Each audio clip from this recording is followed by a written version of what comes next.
you know, I repeated it many times so I wouldn't forget. She said, I am the Immaculate Conception.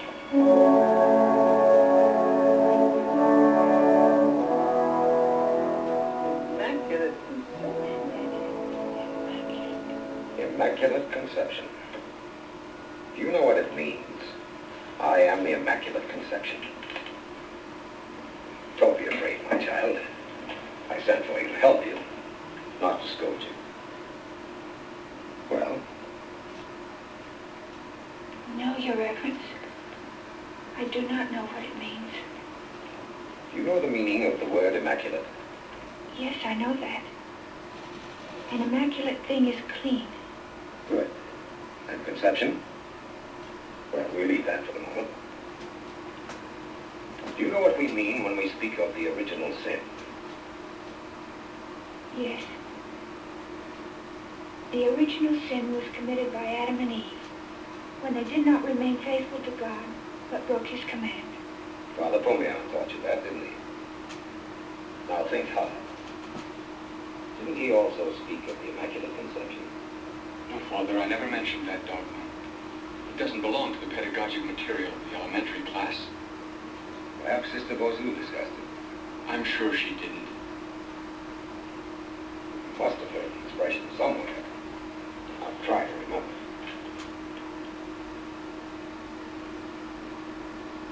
Maybe I've heard about it, but I don't remember. Wait. I'll try to explain it. The Most Blessed Virgin Mary was preserved free from all stain of original sin, even from the first instant of her presence in her mother's womb. God did this for her because she was to be the mother of Jesus Christ. The most singular privilege of grace. You understand that, Bernadette? Your Reverence. Why should you? Great scholars have racked their brains about it for centuries. But perhaps you can grasp this one thing. If the Most Blessed Virgin were to speak, she could not say of herself, I am the Immaculate Conception. All she could say would be, I am the fruit of the Immaculate Conception. Birth and conception are events. A person is not an event. You can't say, I am conception. I am birth.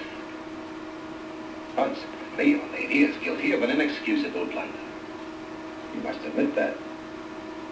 The next time I see her, I will tell her, Your Reverence. Excuse me, Father. I promised to look in on Madame Sinac. Right. Goodbye, Bernadette. Bye-bye.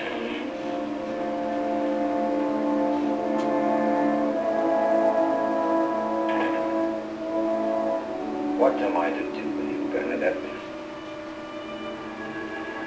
Your eyes seem honest, your words sincere. Yet I cannot believe you. Today, less than ever. As your confessor, I beseech you, renounce this falsehood. Confess that your mother, or your father, or your aunt, or someone suggested that phrase that you might become important in men's eyes. But I can't confess that. It isn't true. No one suggested anything to me.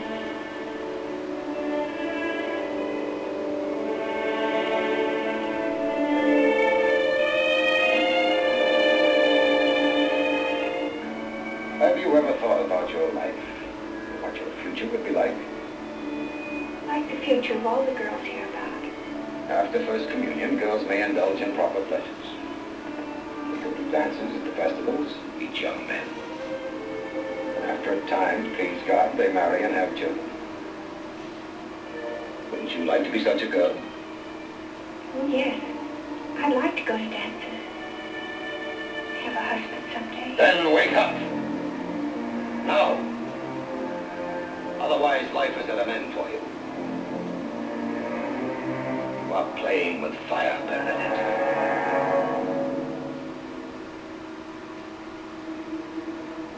Commissioner, that spring at the grotto, the people are drinking quite a bit of that water, aren't they? By the bucketful. What they don't drink, they carry away in pots and pans and bottles. That's good.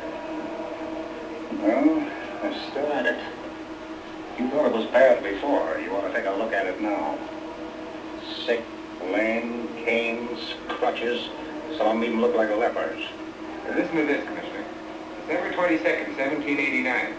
All waters contained in springs, wells, streams, rivers, or any other source whatsoever shall not be consumed by anyone whosoever until the aforementioned waters have been thoroughly analyzed by a registered chemist. That's perfect. You know, I had a feeling that somewhere in all these books I'd find one old law that'd suit our purpose. Shall I send my men out to close the grotto now? No, not so fast, Commissioner. First we'll take this to the mayor, and he will issue a proclamation.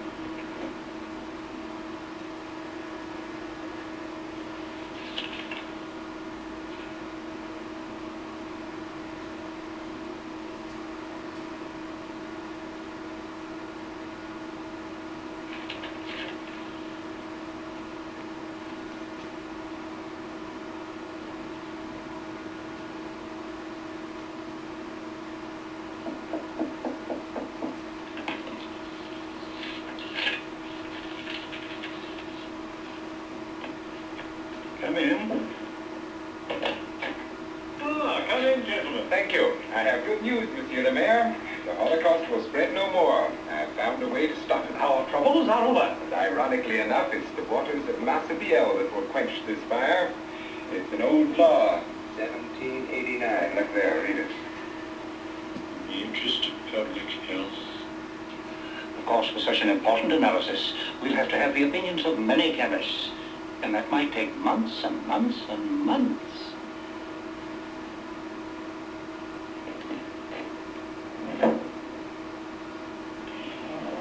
I wonder if we're not being a little too hasty in this. Perhaps we're short-sighted in dismissing the possibility of divine power in regard to Massabielle. For after all, I'm sure that you gentlemen, as well as I, do not want to oppose the will of God. Your sudden religious fervor is most touching, Your Honor. Could it be prompted by the fact that the devout masses have brought with them a wave of prosperity to Lourdes? Yes.